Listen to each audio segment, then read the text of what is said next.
Selamat siang dan salam sejahtera bagi kita semua. Yang terhormat Kepala SD Negeri 2 Kesesarjo, yang kami hormati Bapak Ibu Guru beserta staf SD Negeri 2 Kesesarjo, ungkapan puji syukur kehadirat Allah Subhanahu wa Ta'ala, Tuhan yang Maha Pengasih, karena atas berkat rahmat-Nya pada hari ini Sabtu 24 Agustus tahun 2024 bersama-sama akan kita ikuti sosialisasi budaya positif di sekolah. Karena budaya positif di sekolah diyakini mampu menciptakan pribadi-pribadi yang berkualitas dan berkarakter baik sesuai dengan profil pelajar Pancasila. Hadirin yang berbahagia, adapun susunan acara pada siang hari ini adalah sebagai berikut. Yang pertama, pembukaan. Yang kedua, sambutan dari kepala sekolah. Yang ketiga adalah penyampaian materi. Yang keempat, sesi tanya jawab, dan kelima adalah penutup. Bapak Ibu yang kami hormati, kita masuk pada acara yang pertama adalah pembukaan. Mari kita awali acara pada siang hari dan dijelaskan oleh narasumber kita, yaitu Ibu Ernawati SPD, dalam rangka untuk melaksanakan tugas-tugas beliau sebagai calon guru penggerak angkatan 11. Yang pertama, saya ucapkan terima kasih Bu Ernawati sudah bisa mewakili dari SD 02 Seserjo, dan saya berharap untuk Bapak Ibu guru yang lain untuk bisa mengikuti jejak dan langkah Bu Ernawati masuk dan terjaring menjadi calon guru penggerak untuk angkatan 12. Sekali lagi saya mohon terutama yang masih muda-muda, langkah panjang masih panjang. Yang jelas guru penggerak walaupun capek di awal pasti semuanya ada hikmahnya. Tambah ilmunya luar biasa. Betul, dari teman-teman yang telah terjaring menjadi guru penggerak, ini manfaat ilmunya luar biasa. Kemudian manfaat yang lain merupakan karpet merah yang akan diberikan oleh guru penggerak manakala ada pencalonan kepala sekolah. Yang kedua, karpet merah juga akan diberikan kepada mereka nanti manakala ada seleksi pengawas sekolah. Manfaatnya luar biasa. yang akan disampaikan oleh Ibu Ernawati SPD. Kami persilakan.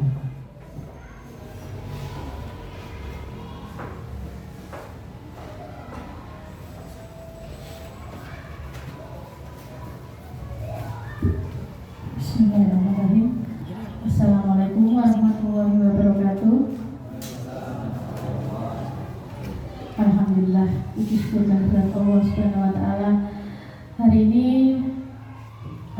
saya bisa melaksanakan diseminasi budaya positif sebagai tugas saya selaku calon guru penggerak.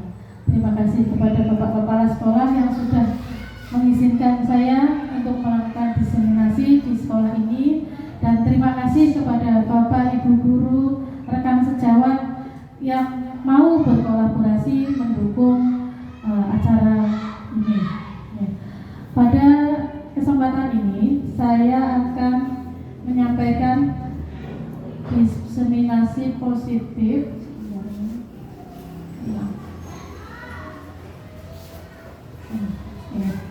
Jadi di sini saya bukan ibaratnya menggurui Bapak Ibu, saya menularkan ilmu yang telah saya dapat pada saat pendidikan calon tujuannya adalah diseminasi positif ini, budaya positif adalah guru dapat memahami konsep pendidikan menurut Ki Hajar Dewantara yang dihubungkan dengan konsep budaya dan lingkungan positif di sekolah yang berpihak pada murid. Berikutnya, guru dapat melakukan evaluasi dan refleksi tentang praktek budaya positif dalam pendidikan untuk menciptakan murid dengan profil pelajar Pancasila. Kemudian, guru dapat memahami perannya yaitu membangun budaya positif dengan menerapkan konsep disiplin positif dalam berinteraksi dengan murid. Nah, budaya positif ini terangkum dalam beberapa materi, yaitu disiplin positif, motivasi perilaku manusia, posisi kontrol guru, keyakinan sekolah, dan segitiga restitusi. Nanti di sini kita akan bahas satu-satu. Tapi sebelumnya, karena ini jam rawan ngantuk, saya mau itu dulu lah ice breaking. Berdiri ya sebentar Bapak Ibu. Pak Agung kayak sudah oke. Tangannya ke kanan. Ini. Kalau tangan kanan digerak-gerakkan, tangan kiri digerak-gerakkan, tangannya ke depan digerak-gerakkan, tangannya disilang, jempol digoyang. Satu kali lagi ya.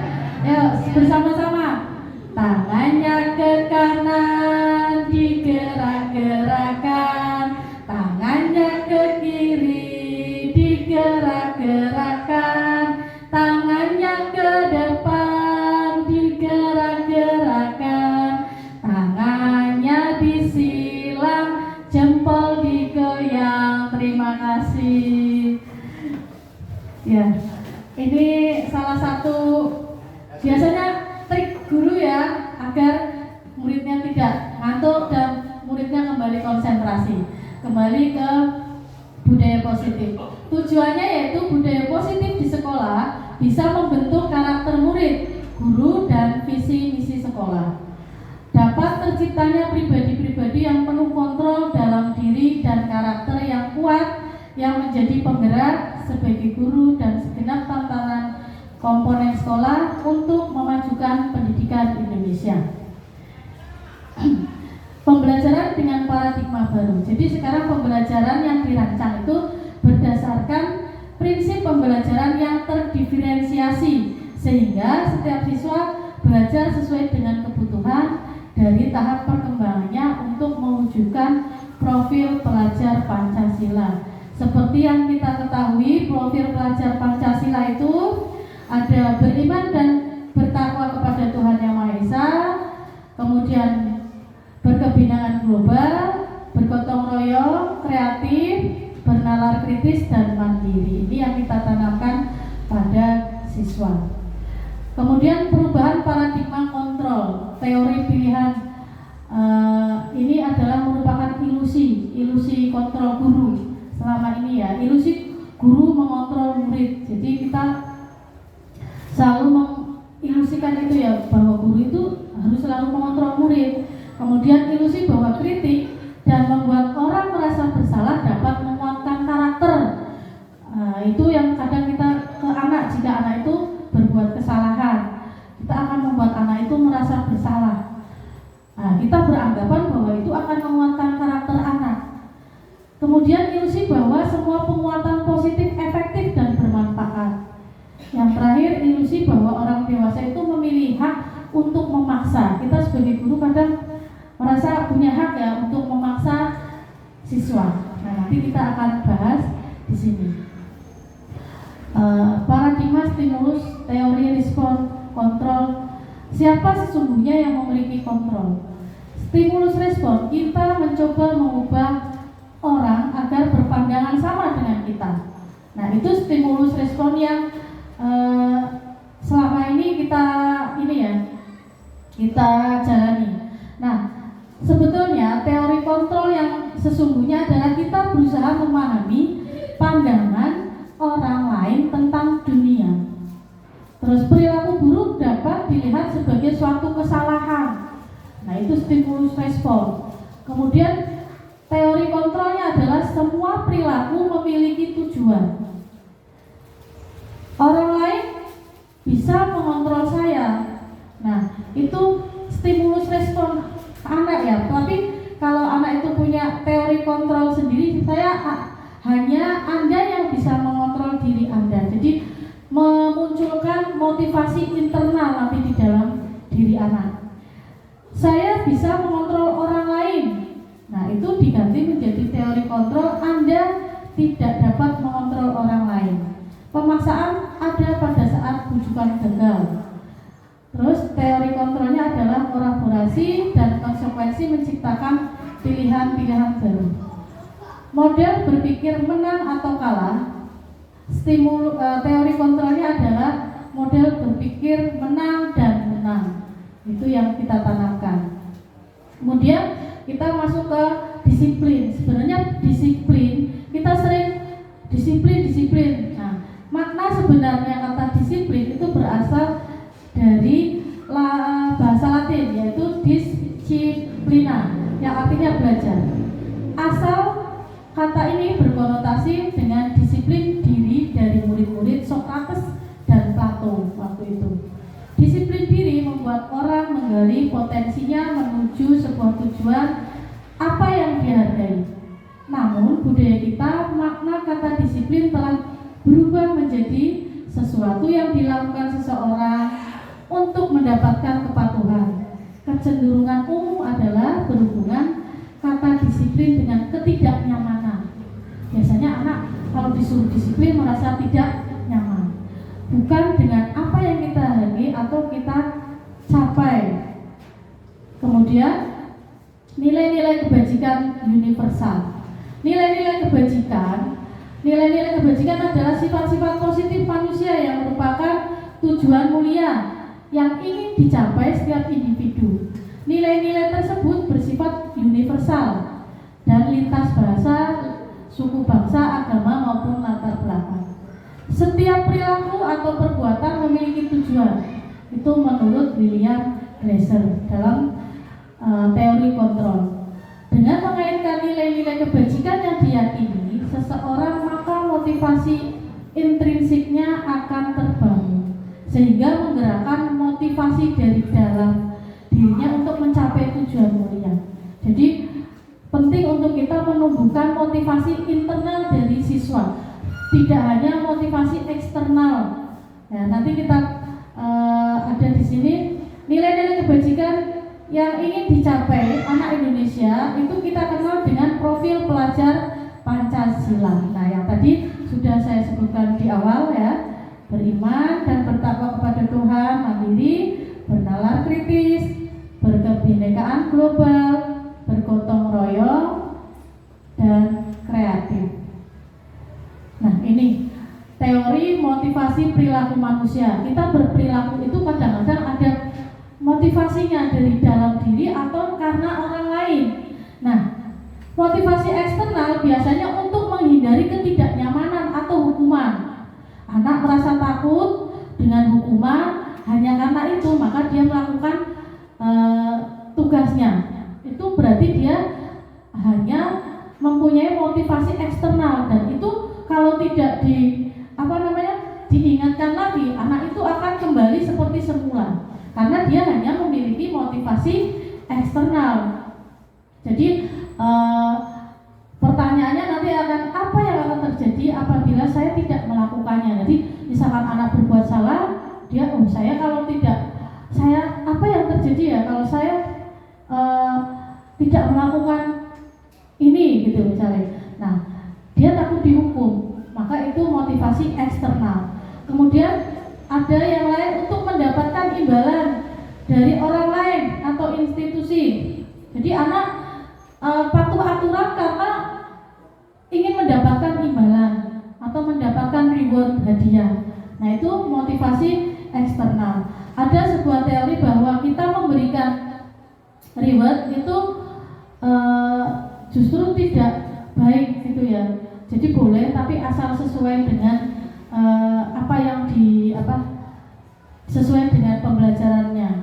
Tapi kalau misalnya pembelajarannya apa, ribetnya apa, dikasih motivasi, oh nanti kamu tak kasih buku atau tak kasih sepatu, itu termasuk motivasi eksternal ya. Tapi kalau misalnya guru bolehlah kalau misalnya oh dikasih bintang atau dikasih jempol, itu kan tidak tidak, anak itu tidak, oh saya ingin mendapatkan sebuah benda yang berharga gitu ya. Kemudian motivasi internal. Kalau motivasi internal itu untuk menghargai diri sendiri. Saya ingin melakukan ini karena saya sadar bahwa saya akan seperti ini. Begitu, jadi motivasi itu dari dalam diri anak sendiri. Nah, beberapa bentuk program kebajikan dalam memberikan apresiasi pengakuan perlu diingatkan beberapa hal, yaitu pengakuan secara khusus, secara pribadi, pengakuan kepada semua murid, konsisten, fokus pada proses. Nah, ini contoh pengakuan apresiasi kita terhadap siswa jika melakukan sesuatu. Misalkan kemarin saya perhatikan rasa empatimu besar sekali ya pada saat menolong murid baru di kelas kita. Nah, boleh anak itu kita berikan apresiasi atas kebajikan yang telah dia lakukan, seperti itu. Nah, contoh kalimatnya seperti itu. Terus kemudian, saya menghargai kepedulian kamu pada saat kamu membantu teman-temanmu di tugas kelompokmu. Nah, ini kita belajar menghargai. Anak juga nanti akan belajar menghargai kalau kita juga menghargai mereka. Terus ucapan terima kasih atas tanggung jawab anak yang telah mereka laksanakan.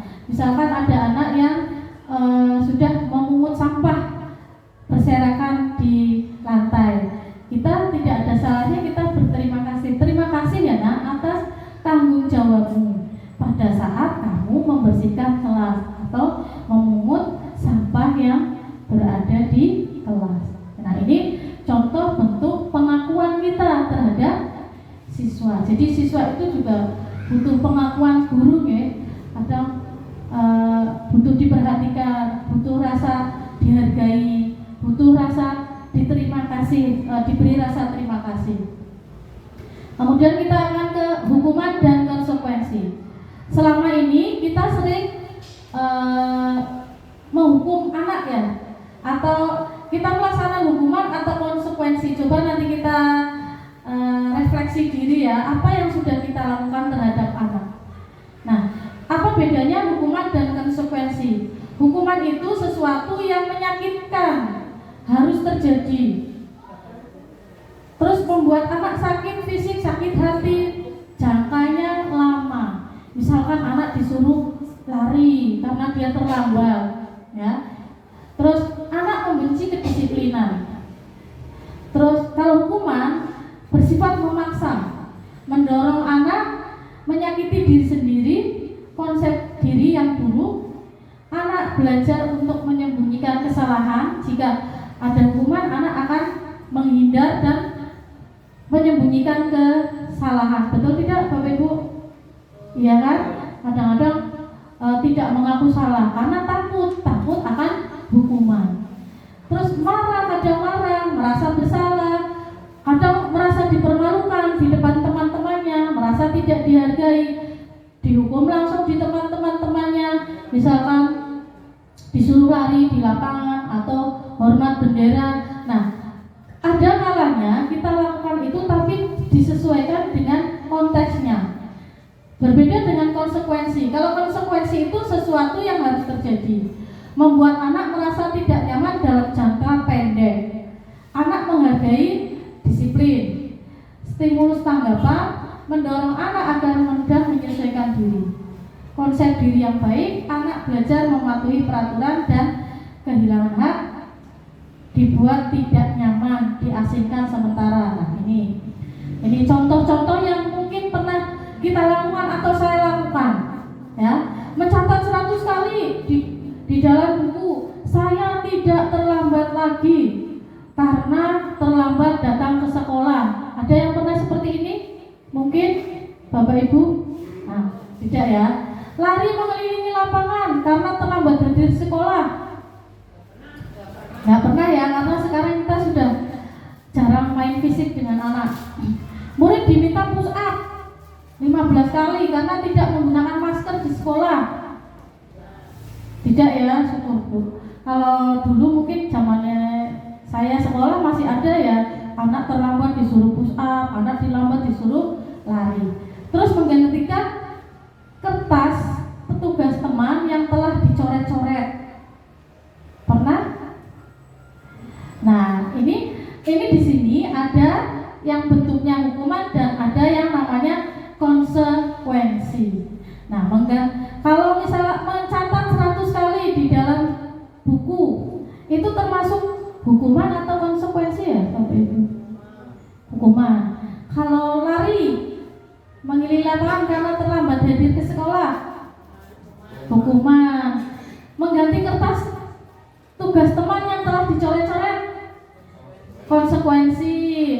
Membersihkan tumpahan air di meja, konsekuensi karena disenggol saat belajar. Murid disuruh tidak mengenakan sepatu seharian di sekolah karena tidak mengenakan sepatu hitam. Ini kira-kira hukuman atau konsekuensi ya? Hukuman. Ya, hukuman ya ini ya. Karena menyakiti anak, tidak ada relevansinya dengan tidak mengenakan sepatu hitam. Lari mengelilingi lapangan basket karena terlambat 10 menit untuk pelajaran PJOK. Hukuman atau konsekuensi ini? Kuning. PJOK pernah anaknya disuruh lari karena terlambat? Pernah? Pernah. Itu termasuk hukuman atau konsekuensi?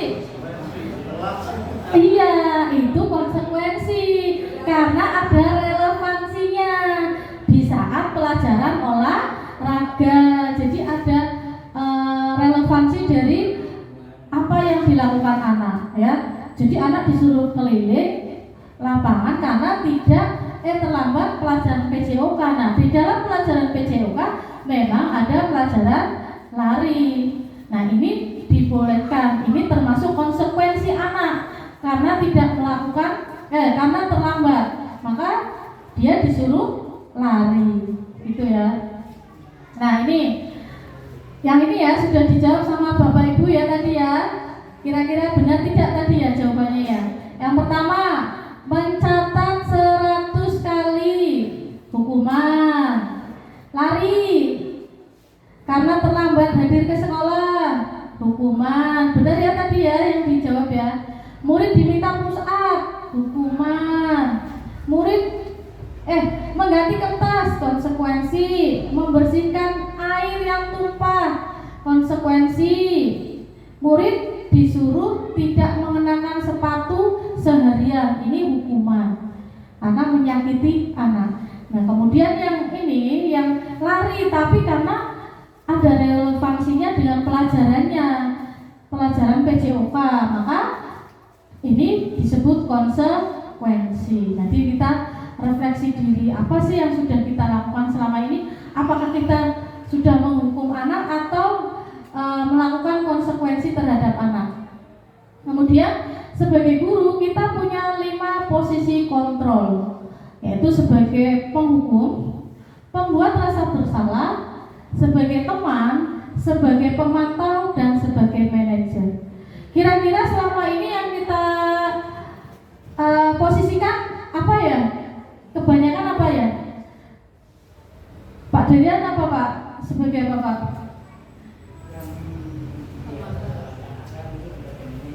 Sebagai manajer, ya. Sudah tahu Pak Darian. Kalau saya itu masih. Selamat pagi Bu. Selalu terlambat. Kamu deh pasti terlambat. Maaf Bu, saya Apa coba?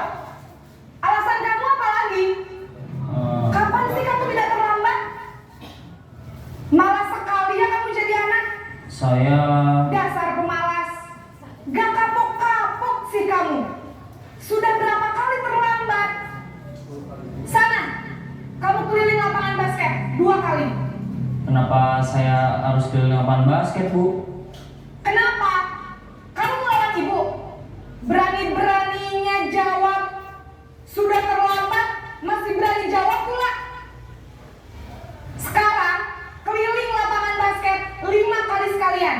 Biar kapok. Cepat. Pergi sana ke lapangan basket.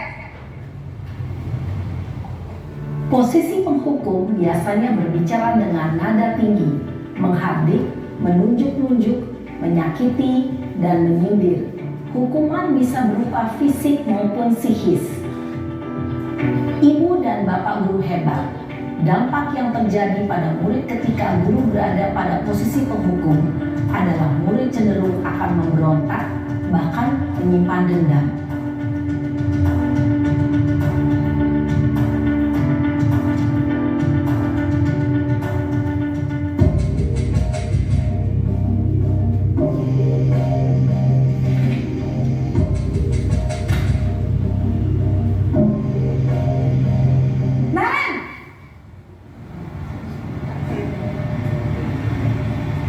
Selamat pagi, Bu.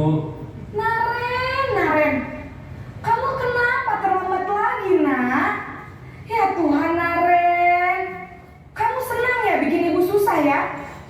Kalau kamu terlambat lagi, nanti ibu yang ditegur bapak kepala sekolah, nak. Disangka ibu tidak bisa membina kamu. Duh, gimana ini?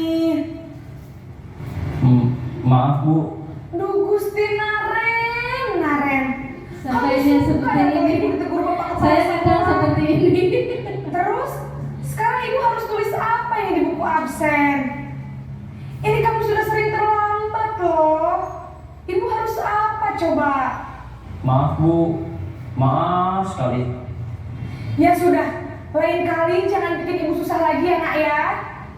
Ibu tidak akan kuat lagi kalau kamu begini terus. Bisa jantungan kalau ibu ditegur bapak kepala sekolah. Sana cepat ke kelas. Maaf ya, Bu. Maaf sekali. Posisi pembuat rasa bersalah berbicara dengan nada tenang, cenderung lembut. Namun kata-kata yang diutarakan membuat murid merasa menjadi orang yang gagal, memandang buruk dirinya sendiri, merasa tidak berharga, dan tidak sanggup membahagiakan orang lain. Ketika guru mengambil posisi pembuat rasa bersalah, murid akan menganggap dirinya yang bersalah dan ia akan menyimpan emosi negatif tersebut di dalam dirinya.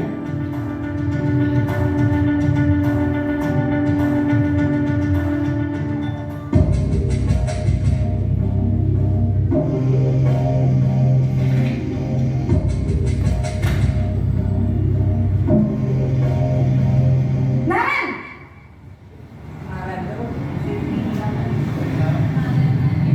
Selamat pagi, Bu. Wah, sudah jam berapa ini nak?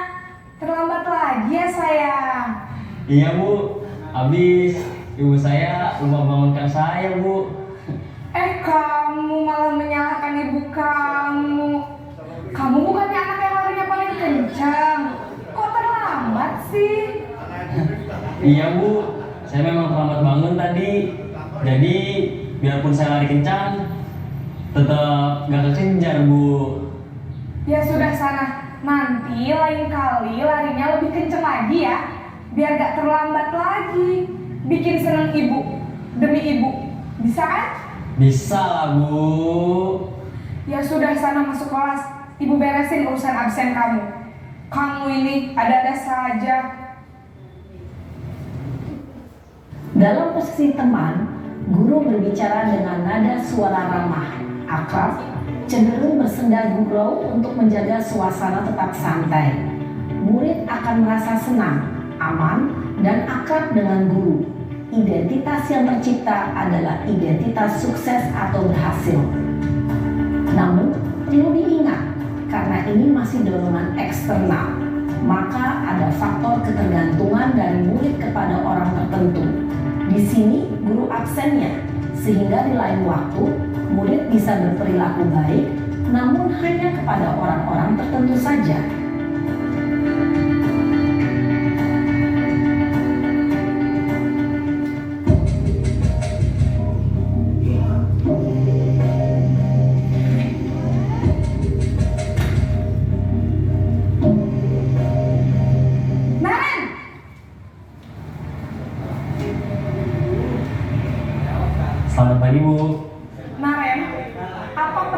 sekolah kita tentang jam berapa kita harus masuk sekolah, nak?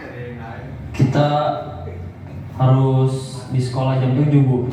Iya betul, sekarang sudah jam 7.20. Naren sudah tahu konsekuensinya jika terlambat hadir. Paham, Bu. Saya harus tinggal kelas pas jam istirahat selama 20 menit.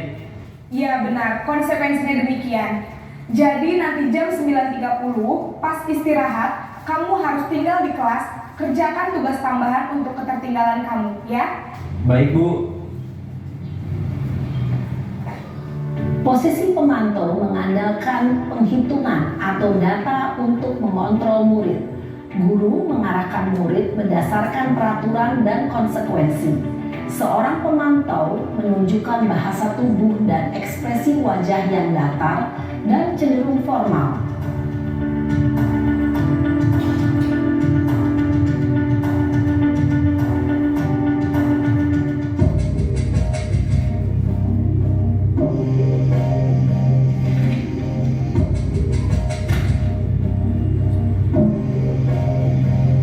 Naren!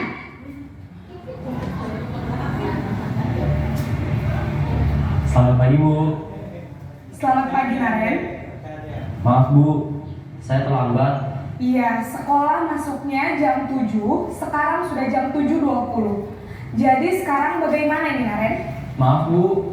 Saya lupa setel alarm saya semalam. Baiklah, menurut kamu, keyakinan sekolah yang mana yang perlu kamu tingkatkan? Menghargai diri sendiri dan orang lain mungkin, ya, Bu. Setuju. Jadi, apakah Naren meyakini prinsip saling menghormati tersebut? Iya, Bu. Saya meyakininya. Apakah Naren bersedia memperbaiki masalah keterlambatan ini? Bersedia, Bu. Bagaimana kamu akan perbaiki masalah keterlambatan ini? Saya akan coba untuk tidak lupa menyetel alarm saya, Bu. Baik, kalau Naren lupa menyetel alarm di rumah, ada orang yang kira-kira bisa bantu mengingatkan tidak? Ada, Bu. Kakak saya, Kak Emma. Ada lagi selain Kak Emma? Selain Kak Emma, ada ibu saya. Baik, jadi yang mengingatkan Naren adalah Kak Emma dan ibu kamu, ya? Kira-kira akan mulai setel alarm kapan nih, Naren? Setelah pulang sekolah, akan segera saya lakukan. Baik, jadi Naren akan setel alarm untuk bangun besok pagi dan akan diingatkan oleh kakak dan ibunda Naren, ya? Ada lagi yang mungkin perlu dilakukan, Naren? Agar tidak terlambat bangun lagi. Tidak ada, Bu. Baik, Naren. Terima kasih untuk kerjasama kamu. Sekarang kamu perlu kembali ke kelas untuk belajar. Baik, Bu. Terima kasih. Posisi manajer adalah posisi kontrol yang disarankan untuk membimbing murid memiliki sikap disiplin yang positif, yaitu murid yang mandiri, bertanggung jawab, dan dapat memecahkan masalah. Tujuan dari posisi ini adalah agar murid dapat berefleksi atas tindakannya. Guru akan dengan tulus memberikan pertanyaan-pertanyaan bermakna, sehingga membuat murid dapat belajar dari kesalahannya dan mencari sebuah solusi untuk menyelesaikannya. Ibu dan Bapak guru hebat, setelah mengamati adegan kelima posisi kontrol tadi, kira-kira posisi mana yang paling ideal? Posisi mana yang dapat menunjang motivasi intrinsik murid? Ya, tentu posisi manajer. Posisi ini memang posisi ideal yang ingin dituju setiap pendidik. Pada posisi inilah, guru dapat menerapkan disiplin positif yang berpihak pada murid, yang memerdekakan murid. Perjalanan seorang pendidik tentunya tidak mudah untuk sampai pada posisi seorang manajer. Namun, tujuan kita pasti, yaitu menciptakan murid-murid yang mandiri, merdeka, dan bertanggung jawab.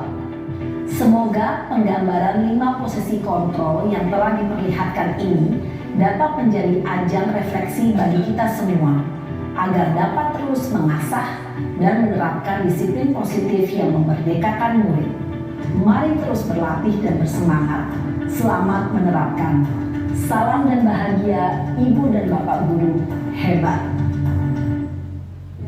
Demikian tadi ya Bapak Ibu, itu sebagai gambaran bahwa posisi kontrol kita sebagai guru itu yang sudah kita laksanakan itu ada yang masih sebagai penghukum, ada yang membuat rasa bersalah sebagai teman, pemantau, manajer.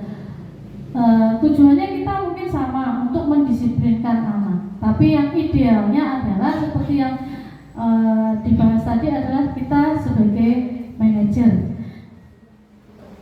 Kemudian 5 posisi kontrol yang merupakan identitas gagal adalah jika guru berbuat menghardik, menunjuk-nunjuk, suka menyindir. Nah, itu termasuk menghukum. Kemudian berceramah, terus ibu kecewa, kamu seharusnya seperti ini. Nah, itu membuat rasa bersalah. Kemudian membuat alasan-alasan untuk muridnya, itu teman. Biasanya kita lebih memosisikan kita sebagai teman agar anak lebih santai gitu ya. Ternyata ini masih belum, kurang tepat ya. Yang lebih tepatnya adalah yang manajer.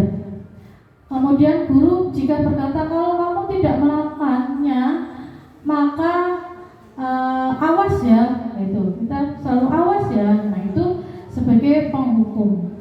Nah, sebagai manajer kita akan bertanya apa yang kamu yakini, keyakinan apa yang kamu yakini, apa yang bisa kamu lakukan untuk memperbaiki masalah ini. Nah, terus sebagai manajer kita menguatkan pribadi anak. Bagaimana caranya saya bisa memperbaiki keadaan anak? Itu sebagai murid. Jadi murid, kalau kita guru sebagai manajer sudah melaksanakan posisi kita sebagai manajer, maka anak akan memotivasi dirinya, bagaimana ya cara saya agar bisa memperbaiki keadaan. Jadi lebih memunculkan ke motivasi dari dalam diri anak, motivasi intrinsiknya. Nah, pemahaman saya kecewa sekali dengan kamu. Titik-titik, siapa yang mengatakan ini? Sebagai teman, sebagai manajer, sebagai penghukum, kira-kira sebagai apa ini? Saya kecewa sekali dengan kamu, penghukum. Kamu tidak pernah benar melakukannya. Penghukum. Berarti yang pertama pemantau ya, sepertinya pemantau. Ayolah, lakukan ini demi Bapak, demi Ibu. Nah, itu biasanya kita, posisi kita, kontrol kita itu sebagai lakukan ini demi Ibu. Melakukan ini karena apa? Rasa bersalah. Apakah kamu mau mendapatkan stiker bintang hari ini? Nah, ini apa kira-kira? Manajer. Bagaimana kamu bisa menyelesaikan masalah ini? Nah, ini posisi kita sebagai manajer. Kamu selalu yang paling terakhir. Ayo menyalahkan itu ya. Apa ini? Penghukum. Coba kita cek ya. Nah, cek jawaban kita. Saya kecewa sekali dengan kamu. Nah, itu membuat anak merasa bersalah. Oh iya, saya telah membuat kecewa ibu. Nah, itu anak menjadi merasa bersalah. Terus jika kalimatnya kamu tidak benar-benar melakukannya, itu baru penghukum. Terus ayolah lakukan demi ibu. Nah, itu kita memposisikan diri sebagai teman. Terus apakah kamu mau mendapatkan stiker bintang hari ini? Nah, itu sebagai pemantau. Karena biasanya pemantau itu sesuai dengan aturan-aturannya.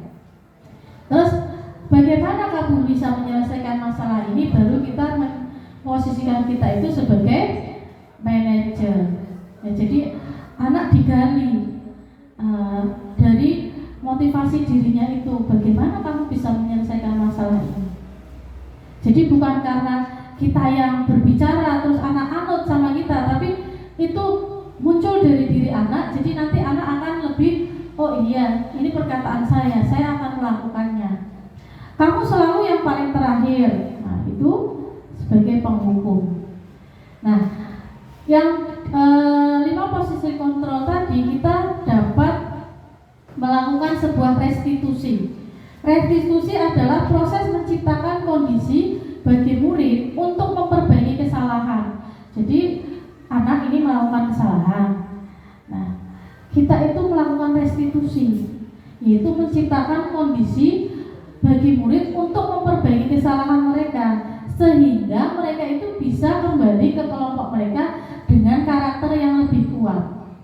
Restitusi juga merupakan proses kolaboratif yang mengajarkan murid untuk mencari solusi masalah mereka dan membantu murid berpikir tentang orang seperti apa yang mereka inginkan. Nah, ini ciri-ciri restitusi. Satu, bukan untuk menebus kesalahan. Jadi biasanya kalau ada anak melakukan kesalahan, kita panggil ya Bapak Ibu ya. Nah, kita lakukan restitusi ini. Nah, nanti ada 3 tahapan yang kita lalui. Nah, ciri-ciri restitusi adalah memperbaiki hubungan, merupakan tawaran bukan paksaan. Kalau anak bersalah, memecahkan kaca, terus kita paksa, oh kamu besok tidak boleh lagi ya. Nah, itu namanya paksaan. Tapi kita tanyakan ke murid, bagaimana tindakan kamu selanjutnya agar tidak terulang lagi, gitu ya. Restitusi mencari kebutuhan dasar yang mendasari tindakan. Restitusi diri adalah cara yang paling baik, fokus pada karakter bukan tindakan. Restitusi fokus pada solusi, dan restitusi mengembalikan murid yang berbuat salah pada kelompoknya. Nah, ada 3 tahapan restitusi, yaitu yang pertama adalah menstabilkan identitas, kemudian validasi tindakan yang salah, dan menanyakan keyakinan. Kemarin saya sudah praktek melakukan ini dengan siswa ya. Nanti ada videonya saya share di sini. Jadi menstabilkan identitas itu seperti apa sih? Nah, ketika guru berkata berbuat salah itu hal yang manusiawi, tidak ada manusia yang sempurna. Bapak juga pernah berbuat salah. Jadi kalau anak salah kita panggil, jadi tidak langsung kita salahkan, tapi kita stabilkan identitas dulu. Jadi misalkan tadi Naren, tadi Naren ya, Bu Guru dengar kamu sering berantem atau bertengkar dengan teman kamu, apa benar? Jangan. Iya Bu, apa alasan kamu? Saya kesal Bu sama teman, kamu diejek terus. Nah, kita memberikan ini, menstabilkan identitas. Iya sih, Bu Guru juga kadang kalau seperti itu salah, kesal. Tapi nanti apa yang akan kamu lakukan? Nah, seperti ini. Apa kita pasti bisa menyelesaikan masalah ini? Nah, itu merupakan menstabilkan identitas. Bapak Ibu tidak tertarik untuk mencari tahu siapa yang benar atau salah. Bapak Ibu lebih tertarik untuk menyelesaikan masalah. Kalau kamu menyalahkan diri sendiri terus, apakah kamu bersikap baik pada dirimu sendiri? Ini menstabilkan identitas. Jadi tahapannya itu pertama itu menstabilkan identitas dulu. Kemudian validasi tindakan yang salah. Contohnya dengan kita berkata, kamu bisa saja kan melakukan hal yang lebih buruk, tapi kamu tidak melakukannya. Misalkan tadi anak, saya kesal Bu karena diejek teman, saya marah. Terus kita sebagai guru bisa mengatakan ini, Bu Guru masih menghargai kamu ya, kamu masih tidak memukul teman kamu. Jadi ada apakah kamu punya alasan melakukannya? Apa yang penting bagi kamu? Itu kita memvalidasi tindakan yang salah itu. Kamu boleh tetap berusaha bersikap seperti itu, tapi tambahkan sikap yang lain. Nah, ini contoh-contoh validasi tindakan yang bisa Bapak Ibu guru lakukan. Kemudian yang terakhir adalah menanyakan keyakinan. Biasanya di sekolah, di kelas ada keyakinan kelasnya ya Bapak Ibu, ada peraturannya. Nah, apa nilai yang dipercaya di kelas atau di sekolah kita? Misalkan tadi anak berantem, apa nilai yang kita percaya di sekolah kita? Saya harus menjaga kenyamanan kelas Bu. Nah, seperti itu. Nanti jawab. Nah, kemudian apa yang harus kamu lakukan untuk menjaga kenyamanan seperti itu. Kita memancing anak, ya, jangan langsung kita mendoktrin anak. Ya kamu jangan seperti ini, kamu jangan seperti ini. Tapi bukan, tapi kita membuat pertanyaan yang memicu anak untuk menjawab, mengeluarkan motivasi-motivasi dirinya dari dalam. Kamu ingin jadi anak seperti apa nanti gitu? Apa yang kamu rasakan ketika kamu melakukan itu? Kamu menjadi seorang seperti apa begitu? Nah, ini contoh yang kemarin saya lakukan dengan anak kelas 6. Dan kamu tahu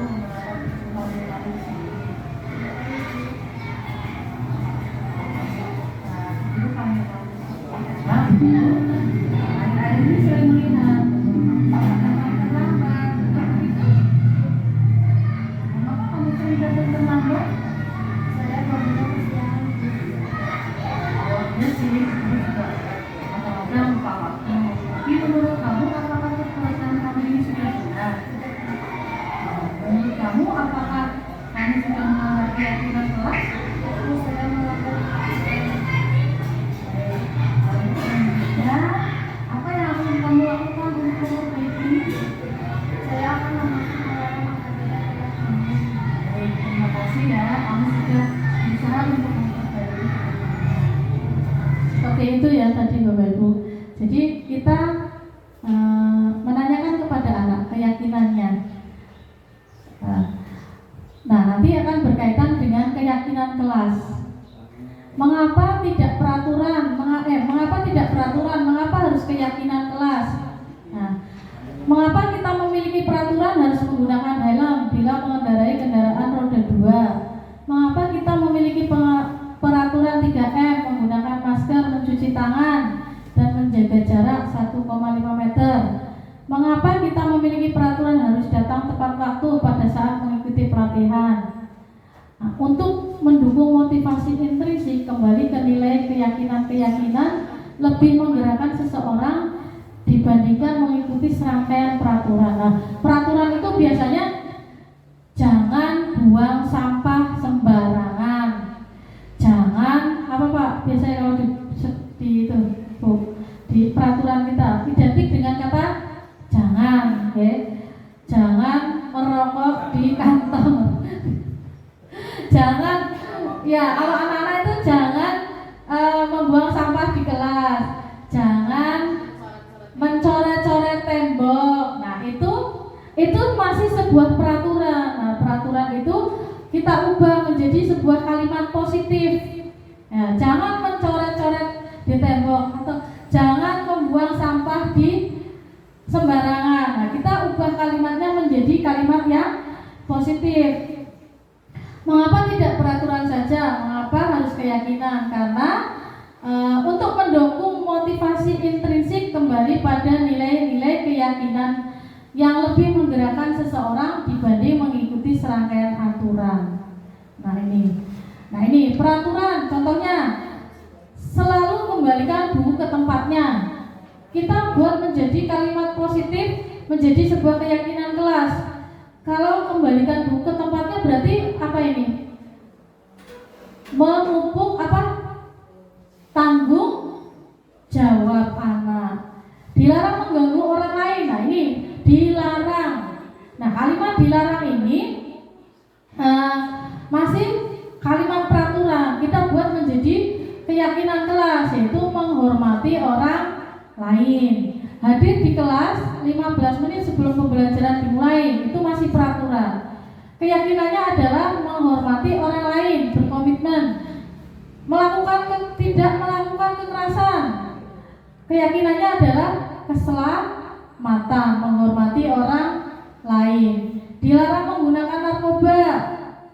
Itu keyakinan kelasnya adalah kesehatan. Jadi nanti di kelas kita implementasikan ini untuk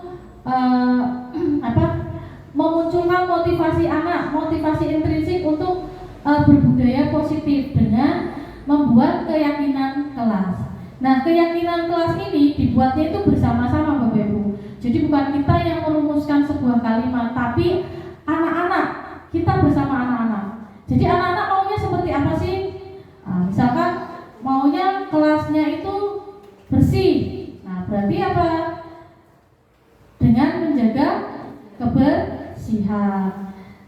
agar anak-anak itu tertib, tidak berlari-larian di ini koridor. Maka kita buat keyakinan kelasnya adalah keselamatan dan keamanan. Nanti jadi dikumpulkan anak nulis tuh kalimat-kalimatnya apa, maunya anak itu apa. Kemudian nanti kita seperti ini Bu, berdiskusi dulu tentang peraturan. Nah, peraturan ini kita buat menjadi sebuah keyakinan.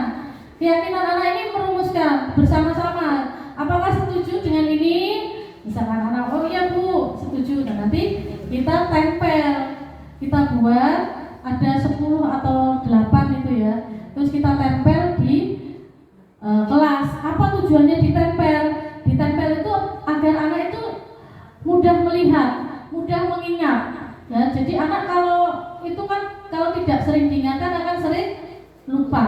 Iya, akan lupa kalau tidak diingatkan. Pasti itu Bu. Terus kebutuhan dasar manusia. Kebutuhan dasar manusia ada bertahan hidup, kasih sayang, kebebasan, kesenangan, dan penguasaan. Jadi anak itu berperilaku itu kadang karena ada kebutuhan dasarnya mereka. Karena untuk bertahan hidup.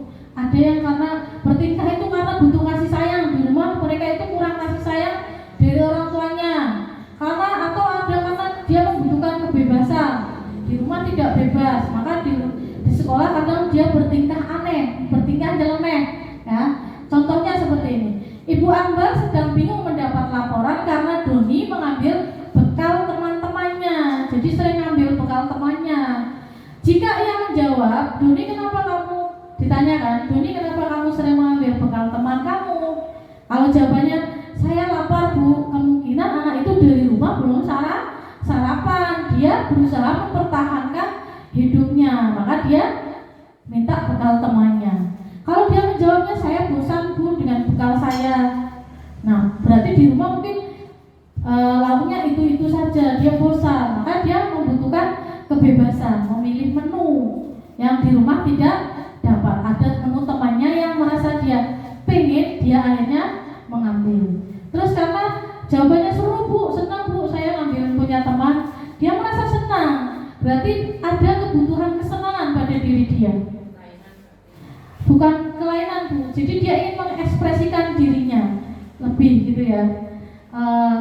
Karena seru, ada ya anak yang gitu ya, udah seru Bu. Iya, ada yang melihat orang susah senang ya Bu.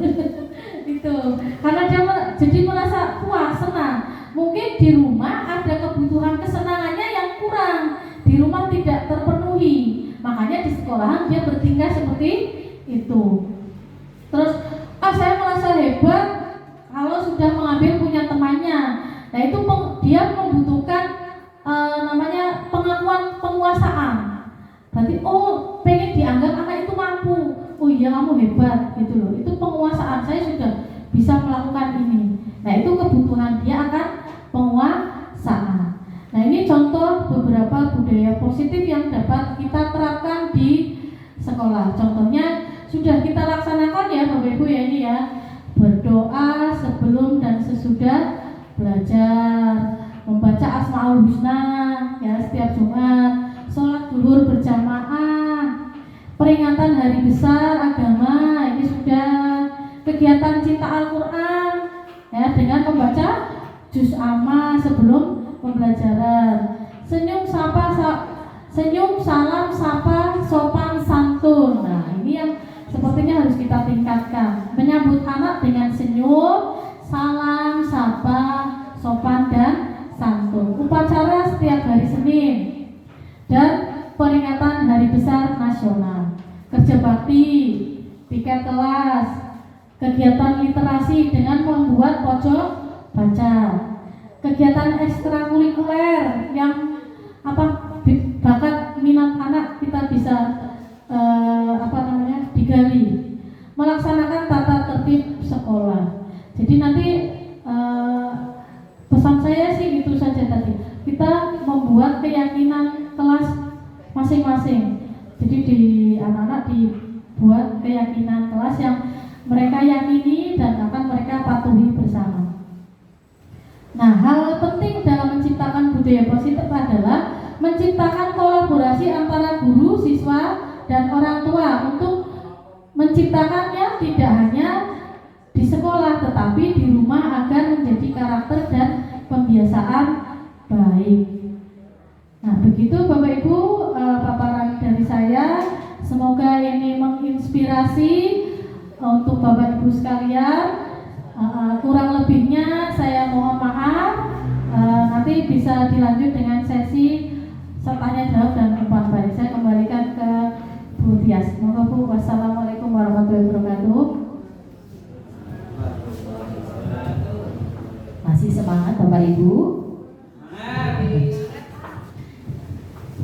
Terima kasih disampaikan kepada Ibu Ernawati atas materi yang disampaikan. Menarik sekali paparan diseminasi tentang budaya positif tadi sampai ngantuk. Namun pastinya ada hal-hal yang masih Bapak Ibu ingin tahu mungkin lebih jauh tentang budaya positif di sekolah ini. Untuk itu langsung saja kita masuk ke sesi tanya jawab. Sementara kita buka satu pertanyaan. Bagi penanya kami persilakan untuk menyebut nama dan tunjuk tangan lebih dahulu. Monggo siapa yang mau bertanya kami persilakan. Nama dan tunjuk tangan sebelum bertanya ya Bapak. Ya, Bapak siapa namanya? Pak Daryan, silakan Pak Daryan.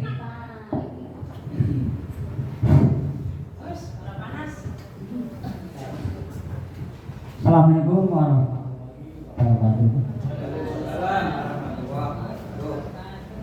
Kaitannya dengan apa yang disampaikan oleh Bu Erna, ini mengenai budaya positif.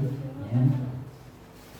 Setelah saya dengar dari awal sampai akhir, ini saya ambil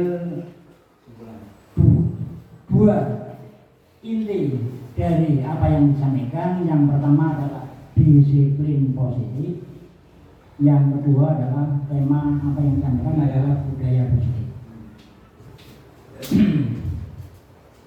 Yang saya tahu untuk disiplin, ya disiplin ini kalau pengertian yang dasar, ya pengertian dasar, disiplin itu melakukan suatu tindakan, ya melakukan tindakan untuk mematuhi suatu aturan, ya melakukan tindakan untuk mematuhi suatu peraturan atau aturan yang telah disepakati. Dan sebenarnya di sini pengertian disiplin yang sebenarnya adalah tanpa ada paksaan dari siapapun. Itu disiplin. Namun kalau di sekolah berbeda. Disiplin ini mematuhi suatu aturan, ya, yang telah disepakati bersama. Ini memang harus ada semacam, ya bukan paksaan, tapi suatu keharusan. Karena sudah disepakati bersama. Contohnya pada disiplin positif untuk siswa di sekolah. Nah, contoh disiplin positif untuk anak didik di sekolah itu kan contohnya misalnya kalau hari Senin kita memakai pakaian seragam merah putih, itu sudah disepakati bersama. Kemudian hari ini sesuai dengan apa yang sudah disepakati. Kemudian masuk jam 7, ya. Selanjutnya contoh lain misalnya tidak boleh makan jajan di dalam ruang kelas. Kemudian ada lagi misalnya mengerjakan tugas sesuai apa yang diperintahkan oleh guru. Kemudian membuang sampah di tempat yang telah diadakan. Ini merupakan disiplin positif anak-anak di sekolah. Nah, namun pengertian budaya positif di sini tadi saya kok melihat hanya merupakan efek daripada anak-anak tersebut yang tidak mematuhi aturan yang telah disepakati. Ya. Nah, saya mohon penjelasan ini bagaimana perbedaan disiplin budaya positif di sekolah. Nah, selanjutnya bagaimana atau apa saja tantangan kita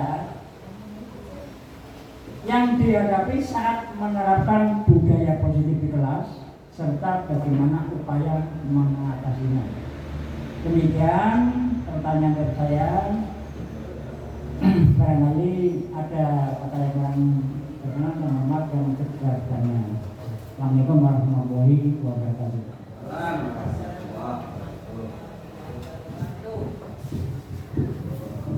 Baik, itulah pertanyaan dari Pak Darian. Monggo Bapak Ibu barangkali ada yang mau menjawab atau saya kembalikan ke Ibu narasumber mau menjawab.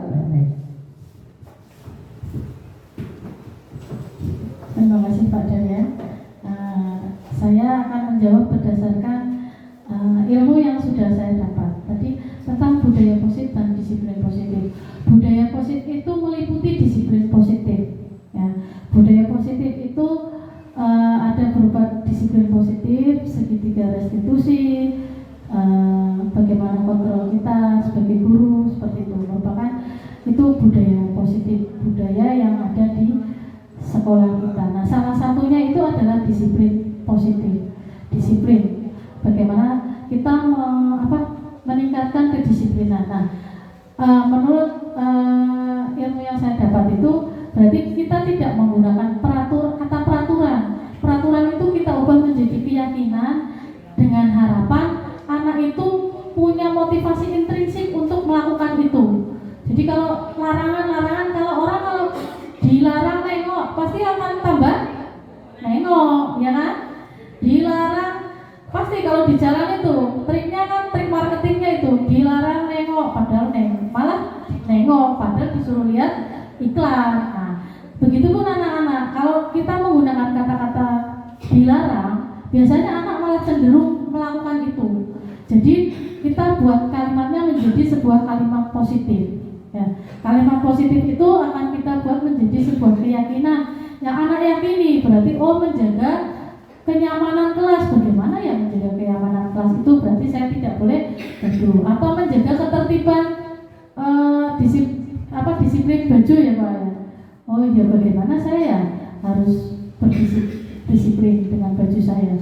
Jadi tidak menggunakan kata peraturan lagi Pak, tapi menggunakan kata keyakinan. Karena peraturan itu identik dengan kata dilarang, larangan, paksaan, seperti itu. Jadi ya caranya itu Pak tadi dengan segitiga restitusi itu kita menanyakan dulu, terus kita menstabilkan identitas, terus kamu kenapa melakukan itu, seperti itu tadi ada tahapannya. Terus karena ini Bu, saya misalnya kesal, nah, ya kita memberikan validasi dulu ke dia. Oh iya sih, kalau Bu Guru juga kadang kesal kalau diejek. Ya, kamu masih Ibu Guru hargai karena masih tidak memukul teman, tapi perbuatan kamu, kita tanyakan keyakinan kamu apa sih di kelas? Oh, menjaga ketertiban Bu. Nah, bagaimana untuk menjaga ketertiban itu? Nah, seperti itu. Caranya seperti itu. Jadi tidak berubah seperti peraturan-peraturan yang diikuti dengan sanksi-sanksi seperti kita tidak pakai helm. Nah, itu peraturan dilarang menggunakan helm ya. Nah, itu nanti ada sanksinya. Tapi kalau ini lebih ke konsekuensi bukan sanksi. Kemudian tantangannya memang menghadapi anak-anak itu kadang yaitu barlen, kadang lupa lagi. Makanya usaha kita itu membuat salah satunya itu membuat keyakinan yang ditempel di kelas. Anak sering diingatkan. Kalau anak berbuat kesalahan, nanti ya tadi ditanya, apa sih keyakinan kelas kita? Apa sih yang sudah dilanggar keyakinannya oleh anak tersebut, begitu. Ya dengan kita memang harus rajin-rajin menanamkan itu Pak, disiplin ke anak. Kita memang rajin mengingatkan. Ya, kita harus sering-sering mengingatkan karena anak itu sifatnya itu mudah lupa. Kadang ketemu dengan temannya ya sudah lupa lagi apa yang itu ya memang itu tidak begitu kita buat keyakinan terus anak jadi langsung disiplin gitu tidak Pak, itu membutuhkan proses tetap. Kita butuh proses tiap hari kita jaga terus begitu Bapak. Mungkin itu bisa menjawab dari pertanyaan Pak Darya. Jika ada kekurangan dari saya menjawab, saya mohon maaf. Monggo saya kembalikan ke Bu Tias. Bagaimana Pak Daryan, apakah jawabannya sudah sesuai yang diharapkan? Atau Bapak Ibu ada yang mau menanggapi? Silakan. Angkat tangan. Oke, monggo. Ibu siapa? Perkenalkan.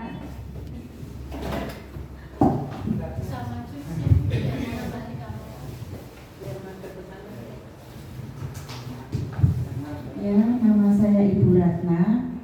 Saya akan menanggapi tadi pertanyaannya Pak Daryan ya.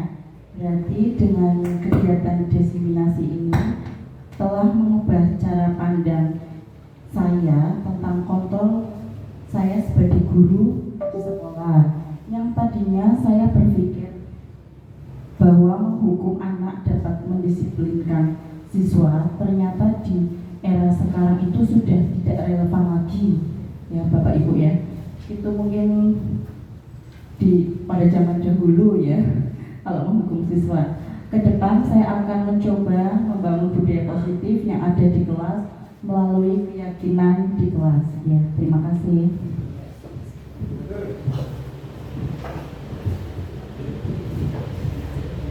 Ada lagi yang mau menanggapi Bapak Ibu atau cukup? Ibu Erna mau menanggapi lagi? Sudah? Apakah ada yang ingin bertanya lagi Bapak Ibu? Kami persilahkan. Atau sudah cukup? Cukup. Oke. Alhamdulillah dengan adanya pertanyaan tadi berakhir juga acara diseminasi siang hari ini. Terima kasih atas pemaparan yang sudah disampaikan oleh Ibu Ernawati, tentunya sangat menambah wawasan bagi kita semua. Mari kita beri tepuk tangan untuk Bu Ernawati dan juga kita yang sudah hebat ya. Semoga mulai hari ini kita semua punya tekad yang kuat untuk menerapkan budaya positif ini di sekolah kita. Bapak Ibu yang kami hormati, ya tepuk tangan, terima kasih. Oh iya, lupa, mohon maaf, bahwa acara ini lupa. Grogi. Tibalah kita di penghujung acara. Marilah kita tutup acara diseminasi ini dengan membaca hamdalah. Alhamdulillah.